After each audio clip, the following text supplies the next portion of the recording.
Jope y de Anínive, aquella gran ciudad, pregona contra ella, porque ha subido su maldad delante de mí.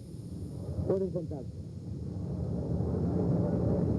Cuando yo meditaba en el mensaje de esta noche, el Señor me trajo a la memoria la serie de estudios que hemos estado dando en la cadena del mediodía acerca de Jonás. Yo quiero que de partir de este momento toda conversación termine, todo movimiento innecesario termine. Desde la parte detrás de la plataforma hasta el frente, hasta arriba. Si está en la grama, siéntese cómodo ahí, que la grama está sabrosa, como dicen los colombianos. Pero no deje que el diablo le quite ni un instante de lo que vamos a hablar, porque es sumamente importante. ¿Cuánto dan un gloria a Dios? A eso no lo oigo. ¡A su nombre! Este profeta es un profeta muy interesante. Este profeta fue un profeta del cual Cristo habló y lo nombró por su nombre. Y cuando Cristo hizo referencia a su muerte y resurrección, habló acerca de Jonás. Y dijo que como el profeta Jonás estuvo en el vientre del gran pez por 3 días y 3 noches, así también él estaría, después moriría, y después de 3 días de estar enterrado, volvería de nuevo a resucitar. También hay una referencia a los habitantes de Nínive en cuanto a su reacción en la Biblia al mensaje de Dios, y que este rey de Nínive tuvo más vergüenza que muchos reyes del pueblo de Israel, siendo un pagano, siendo un idólatra, siendo un malvado. Le sobrepasa en estatura en la presencia de Dios a muchos de los mismos reyes del pueblo de Israel. Y esta realidad bíblica de este profeta hay que verla en el marco de la vida del pueblo de Dios en ese entonces. Ustedes se recuerdan que para el tiempo de Jonás el reino estaba dividido y ya habían 10 tribus por un lado y 2 por otra. Las 10 tribus de Israel y Benjamín y Judá por otro lado. Usías, como rey, estaba dominando una parte del pueblo, pero donde vivía Jonás gobernaba un rey llamado Jeroboam II. Y si ustedes recuerdan bien, en la parte de las tribus donde estaba Jonás había prosperidad, pero los asirios y los enemigos de Israel le habían atacado severamente a las tribus que estaban bajo Usías. Y la realidad es que en ese sector no había mucha tranquilidad, y las comarcas y las naciones estaban bajo el asedio y bajo la constante persecución de los asirios. Pero durante el tiempo de Jeroboam II, las fronteras fueron aseguradas, la paz existía, es decir, que no había guerra, la abundancia económica existía, así que el pueblo de Dios bajo Jeroboam II experimentó una prosperidad material y una prosperidad de paz en tranquilidad en todos lados. Y este profeta Jonás pues tenía su ministerio en un pueblo donde no había guerra, donde todo el mundo estaba echado, estaba conforme, tenían plata, tenían de todo. Y por esto se deduce que Jonás no era un profeta de mucho alboroto, era un profeta de estilo, era un profeta predicándole a una gente acomodada, en el sentido de la palabra, que no había guerra, no había miseria, había prosperidad, todo iba bien, la gente estaba bastante bien en muchos sentidos. Y este profeta era un hombre que había aprendido a amar a su país de una forma entrañable, era un nacionalista, en el sentido de la palabra, que él amaba a su pueblo. Y él era un individuo que pensaba profundamente en las necesidades del pueblo de Dios. Y me imagino que era un predicador, que era un estilista, y que hablaba bastante bien, y que por las condiciones que había, pues no estaba acostumbrado a ser un individuo de mucho mensaje fuerte. Pero este profeta recibe un llamado de Dios, y el llamado viene directamente de Dios, no del hombre. Y Dios le habla y le dice: ve a Nínive, aquella gran ciudad, porque ha subido su maldad delante de mí. Nínive era la capital del reino asirio.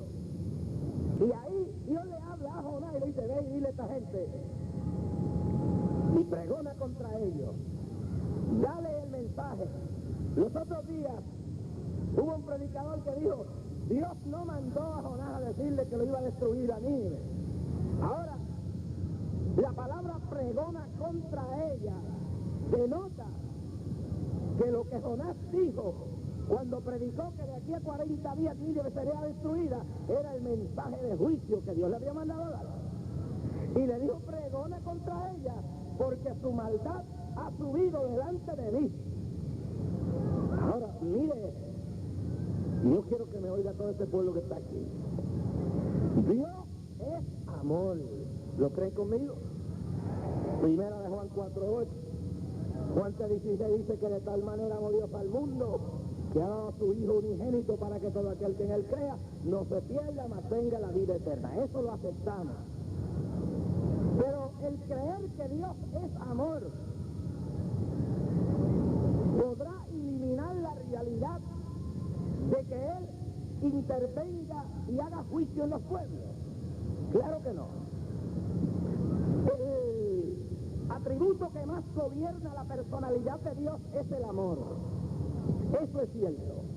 Y ese amor genera bondad y misericordia.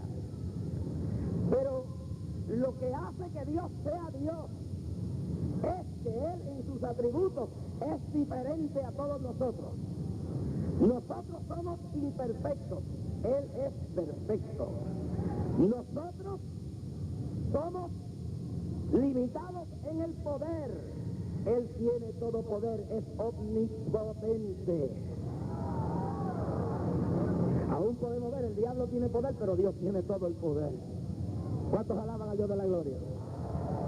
Dios, nosotros los hombres podemos tener sabiduría, pero Él es todo sabio. Así que hay una serie de atributos que lo constituyen en Dios. Ahora, si Dios no fuera justo, no sería Dios. Y el tratar de decir, como dicen los testigos de Jehová, que Dios es tan y tan bueno que Él no va a mandar a nadie al infierno, es decir, que Dios no es justo. El eliminar la justicia de Dios es eliminar uno de sus más importantes atributos, porque por la justicia de Dios fue que se puede designar que la paga del pecado es muerte. Y Él envía a su Hijo a morir, y viene Cristo y muere en la cruz para cumplir la justicia. Y si Dios no es justo, entonces no es Dios. Pero como Él es justo, Él sigue siendo Dios. Y cuando usted dice que Dios no juzga a ninguna persona, cuando usted dice que Dios es tan bueno que no va a enviar a nadie al infierno, cuando usted dice que Dios es tan bueno que Él no mata a nadie, que Él no castiga a nadie, usted está diciendo que Él no tiene todos sus atributos. En el libro de Génesis dice que Él es el juez de toda la tierra. Si un juez es juez y le traen a Él a su hijo para juzgarlo, Él tiene que olvidarse que es su hijo. Le duele, pero tiene que hacer justicia. Y ser juez es medir y actuar sobre las condiciones de la gente y del pueblo de acuerdo a los linderos y a las medidas que se han puesto. Dios juzga a los pueblos, Dios juzga a las naciones, Dios juzga a las iglesias, Dios juzga a los ministros, Dios juzga a los pastores, Dios juzga a los evangelistas, Dios juzga a los cantantes, Dios juzga a los sugieres, Dios juzga a los esposos, Dios juzga a las esposas, Dios juzga a los abuelos, Dios juzga a los hijos, Dios juzga a los gobernadores, Dios juzga a los legisladores, Dios juzga a los policías, Dios juzga a todo el mundo porque Él es el juez de toda la tierra. Y tú podrás ser un simple pastor o un simple evangelista o un líder de una organización eclesiástica, el Papa de Roma, o quizás el líder de un concilio, pero no tenemos inmunidad en los senados. Cuando hay ciertas cosas, los senadores y legisladores tienen lo que se llama inmunidad legislativa. ¿Y qué pasa? Que para poder procesarlos en algunas cosas, tienen que despojarse de esa inmunidad. Pero ante Dios, ni Jorge Rasky, ni Juan Lana, ni ninguna persona rica o pobre o poderosa tiene inmunidad, porque Él es el juez de toda la tierra. ¿Cuántos alaban al Dios de la gloria? Y lo que yo quiero señalar aquí es que Dios había dejado pasar y pasar por largos años la conducta nefanda y malvada de Nínive y de Asiria. Y no había hecho nada, pero los estaba besando, los estaba mirando.